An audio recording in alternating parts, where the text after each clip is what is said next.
Donc il y a trois personnages.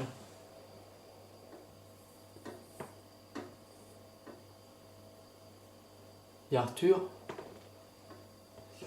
il y a Béatrice et il y a Cédric.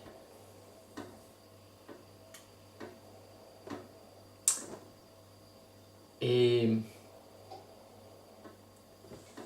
Arthur, il a beaucoup d'argent, il est millionnaire. Ça, c'est l'argent qu'il a, ça. Béatrice, elle a pas beaucoup d'argent. Elle en a un peu mais pas beaucoup. Elle est institutrice. Et puis Cédric, lui, il n'a pas d'argent du tout. Voire il est en dette. Alors vu comme ça, on pourrait dire, bah voilà, la personne qui a le plus de capital, c'est Arthur. Le capital, ça serait le capital financier, c'est combien d'argent on a. Et la société pourrait être divisée entre ceux qui ont le plus d'argent, on peut faire des grades, des classes, jusqu'à ceux qui en ont moins, quoi. Comme une forme de dégradé comme ça. Mais à partir de la théorie du capital humain et de la conception qu'on a fait pour Dieu, on peut considérer qu'il y a des capitaux qui ne sont pas des capitaux financiers. Par exemple, peut-être que Béatrice, elle n'a pas beaucoup de capital financier, mais elle est institutrice et elle aime beaucoup aller dans les musées. Et donc du coup, elle a un capital culturel en termes de culture, elle sait plein de choses en termes de culture et elle a pas mal de capital culturel. Alors que Arthur, lui, niveau culturel, alors pour le coup il est millionnaire, mais il connaît pas grand chose de la culture.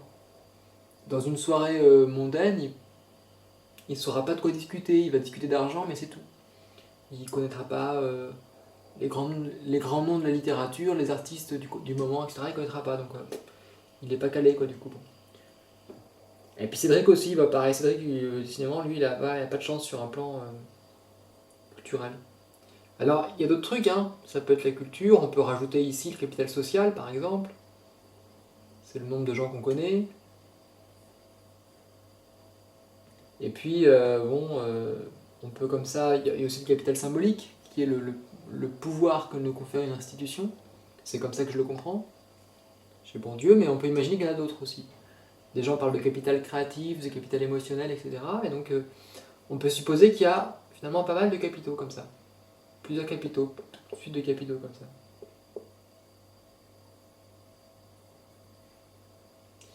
Alors du coup, maintenant qu'il y a ça, ça rééquilibre la question, parce que du coup, on n'est plus simplement entre des gens qui ont beaucoup de capitaux et d'autres non, mais on est sur l'idée qu'il y a différents types de capitaux.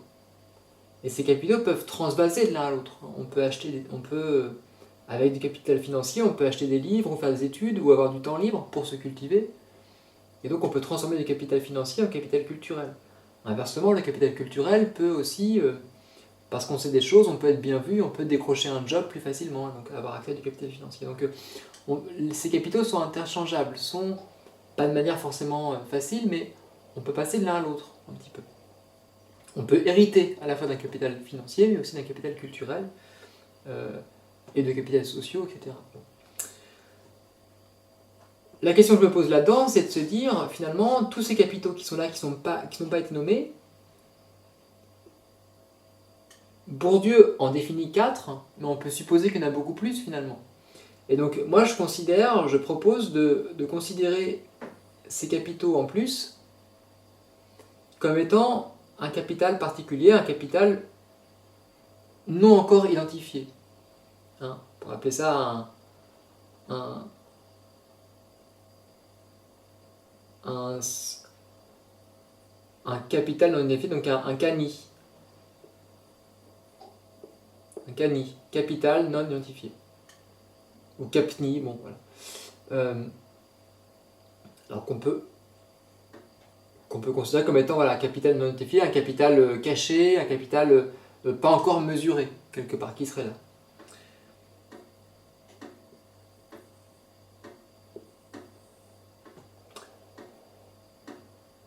La question que je me pose, c'est est-ce que si on prend en compte ce capital non identifié, est-ce que ça agit pas comme étant une forme de régulateur? Ça veut dire le capital n'est jamais toujours tel quel. Le capital est toujours une relation. L'argent, il a de la valeur uniquement parce que tout le monde donne de la valeur à l'argent. Si collectivement, on considère que l'argent n'a plus la même valeur, et que ce qui est préférable, c'est par exemple la culture, ou avoir des amis, ou... d'un seul coup, les systèmes de valeurs vont être modifiés. Chacun de ces capitaux sont comme des devises, sont comme des accumulations, des possessions qui sont des devises, mais qu'on peut s'échanger, quelque part. Ces devises n'ont de valeur que les unes par rapport aux autres. Ici, dans toutes ces devises qui sont là, qui sont des devises quelque part qui sont non identifiées, qu'on pourrait voir aussi comme des devises négatives, en tout cas des devises qui ne sont pas pensées positivement, mais qui sont toutes les autres devises, toutes les autres capitaux, je pose l'idée que finalement les choses n'ont de valeur que par rapport à une perspective, que par rapport à une certaine position à partir desquelles on les mesure. Mesurer le capital financier, culturel, social, ça dépend de comment on le mesure, de comment ça nous apparaît. Il y a une phrase, la première phrase du Capital de Karl Marx, c'est un truc du style « Dans les sociétés modernes de production, la richesse apparaît comme une immense accumulation de marchandises. » Mais la richesse est toujours un apparaître, c'est une manière de nous apparaître. C'est une apparence, c'est la manière dont on la regarde, une manière de la mesurer. Donc en effet, d'un point de vue capitaliste, la richesse c'est une accumulation de marchandises. Et ces marchandises sont des marchandises qui sont a priori plutôt financières, mais on peut être aussi culturelles, etc. Bon. Mais est-ce que on ne pourrait pas adopter un autre point de vue et se dire que la question du capitalisme ou la question, par exemple, du communisme, et je parle ici d'une forme de communisme qui serait l'idée qu'on est égaux, qu'on a tous les mêmes capitaux, est-ce qu'on pourrait se dire, voilà, quel est le système à partir duquel nous avons tous les mêmes capitaux? Si finalement, là où on était vu sous l'idée qu'il y avait des gens qui avaient des capitaux et d'autres non, donc il y avait une forme d'inégalité de principe un petit peu, bah, on peut peut-être se dire, bah non, au contraire, on part du principe que nous sommes tous à égalité et nous ne faisons que échanger, que convertir des capitaux en d'autres capitaux. Que s'échanger des capitaux qui sont de même valeur et qui finalement, au final, ne sont que des configurations particulières de types de capitaux, mais que si on prend tous les capitaux en globalité, on est tous à même niveau. Et je pense pour moi c'est la seule manière, j'ai l'impression, de pouvoir comprendre ce qui se passe sur un marché. Parce que si sur un marché des gens ont des capitaux et d'autres non, à partir de comment ils peuvent effectuer les échanges, ça semble compliqué, parce qu'il n'y a pas d'égalité de valeur d'échange. Donc, bon. Donc moi je suspecte que ce capital non identifié agisse en fait comme étant un régulateur des capitaux donc, des autres capitaux, quoi. C'est pour ça que je parlais d'un capital négatif, parce que ça suppose que si on le met comme ça, par exemple s'il a un truc un peu négatif, il compense les autres capitaux pour atteindre une forme de zéro qui serait quelque part la ligne d'égalité de tout le monde. Mais on peut aussi se dire quelque part que, voilà, que finalement ce qui compte c'est juste qu'à la fin, quand on accumule tous les capitaux, ceux qui ne sont pas identifiés et ceux qui sont identifiés, à la fin on a la même valeur pour tout le monde.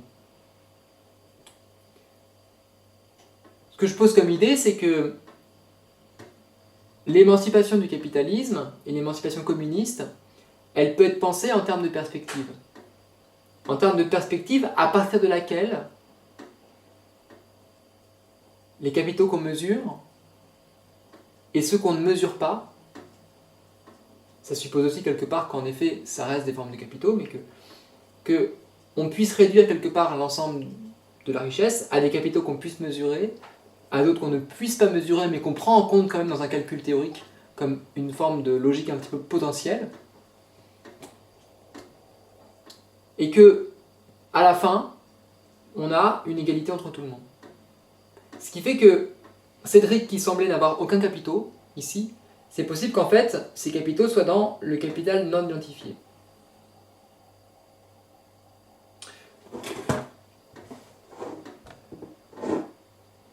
Ce que je suspecte aussi, c'est que la question de la paresse, qui agit comme un dehors au travail salarié, qui est comme une espèce d'espace dans lequel il n'y aurait pas de capitaux, a priori, en fait, ça correspond à un type particulier de capitaux qui est ici. Et l'ensemble des activités qu'on dit improductives, comme le fait de dormir, comme le fait de rien faire, comme le fait d'être à perte de quelque chose, en fait, ce qu'on voit comme des pertes de capitaux, comme étant des choses qui ne sont pas rentables, en fait, c'est tout à fait rentable, c'est juste qu'il faut prendre en compte ce capital qui est caché, il faut prendre en compte ces capitaux qu'on ne voit pas, qui ne sont pas identifiés. Si on prend ça en compte, on se rend compte que Cédric, en fait, il a un capital, quand même. C'est un capital de sommeil, je ne sais pas de quoi, bon, mais de paresseux peut-être qu'il se passe beaucoup de temps à paresser, donc il n'a pas beaucoup d'argent, il n'a pas beaucoup de culture parce qu'il y barbe, mais il a quelque chose qui est une forme de capital, tout de même, qui est là.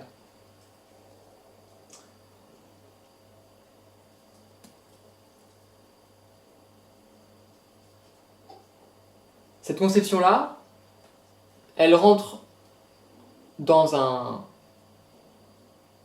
slogan, puisque finalement, si on a tous les mêmes capitaux, on peut considérer qu'on est tous comme Arthur qui est millionnaire. On peut considérer que Béatrice aussi, elle est millionnaire si elle accumule tous ses capitaux, et que Cédric aussi. Donc du coup,